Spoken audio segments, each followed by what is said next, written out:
What's going on, everyone? We've got two awesome new creatures to talk about today, so let's get right into this.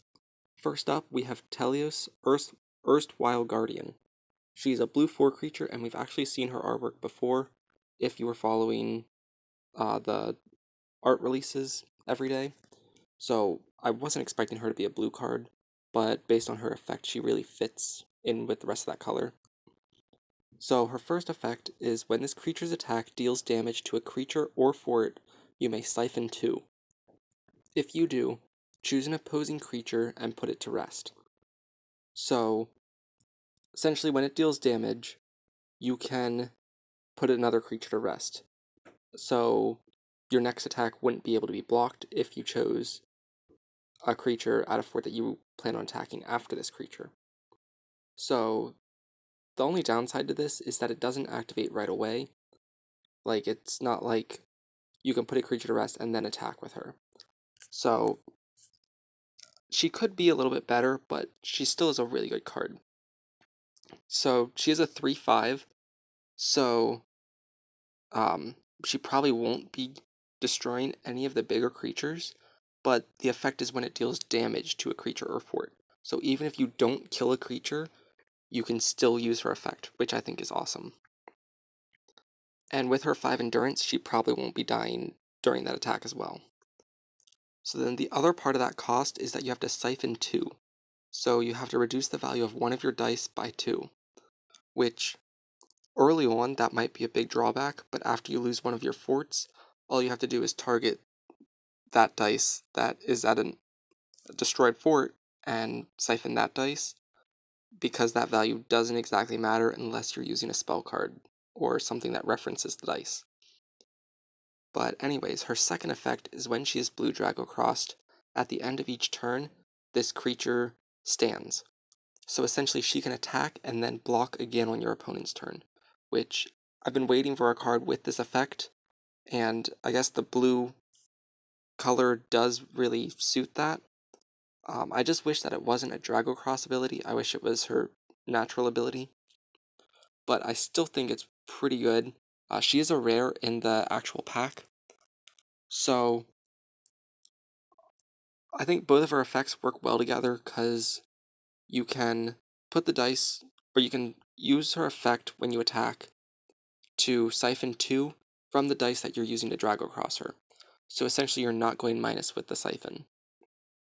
And she is really good because you get to attack, break a barrier potentially, and then protect your own barriers next turn with her. So this card is both offensive and defensive, which I love, especially since blue seems to need some sort of offense because we've been seeing a lot of defensive cards from them. So next up, we've got a double rare from the pack. We have Zero Mecha Warrior. So this card was revealed during the new trailer that they released on Tuesday, I believe, or Wednesday, sometime around there. I think it was Wednesday morning. But he is the double rare blue card that we've all been expecting. He does cost 6 to play, so that's a pretty hefty cost for a 3 attack, 7 endurance. But his effect is decent, yet I still think they could have made him like a 4 or a 5 cost. I feel like 6 is just a little bit too steep for him. But anyways, he has 3 effects. The first one, this creature cannot be blocked by creatures. So that's amazing when you're going in for game. They can't block, and you automatically take out a barrier unless they have an ambush or something. Second effect, this creature cannot be chosen by opposing effects. So he's already a lot better than Terax because he does not have to be Dragocrossed to use that ability. So essentially you're not wasting your resources to protect him, quote unquote wasting, and he is able to survive the Fort Burst effect from the Litany of Albert. However, he would not be able to survive if you play it from your hand because that spell targets the fort, not the card itself. So he can still be destroyed by that, but effects like Kingslayer B or I guess Pyroblast would target him, but Kingslayer B or even against Telios, they would not be able to target him. So, essentially hexproof if you come from Magic. But then his third effect is when he is Dragocrossed with the blue dice.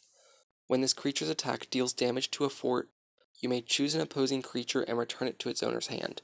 So that is awesome, because if your opponent has one creature ready to block on a fort, you can attack in with him, he can't be blocked, it deals damage, and then you get to return that standing creature to your opponent's hand and essentially get another free attack in. So that is really awesome. So, based off his effects, I feel like his stats don't really match what he can do. I feel like the 7 endurance is just ridiculously high for no reason. But anyways, let me know what you guys think about his endurance down below. Or do you think that's perfect for him? Do you think he should have more attack? But yeah, he is going to be one of the double rares in the pack. And he was one of my favorite artworks at first. Not really a fan of him now based on how heavy of a cost he is to play. But yeah, thanks for watching as always. And make sure to check out the links down below. There's a link to the Dragoracle website and their Facebook page. So make sure to check those out. We're over 900 members and almost at 1,000. And once again, thanks for watching.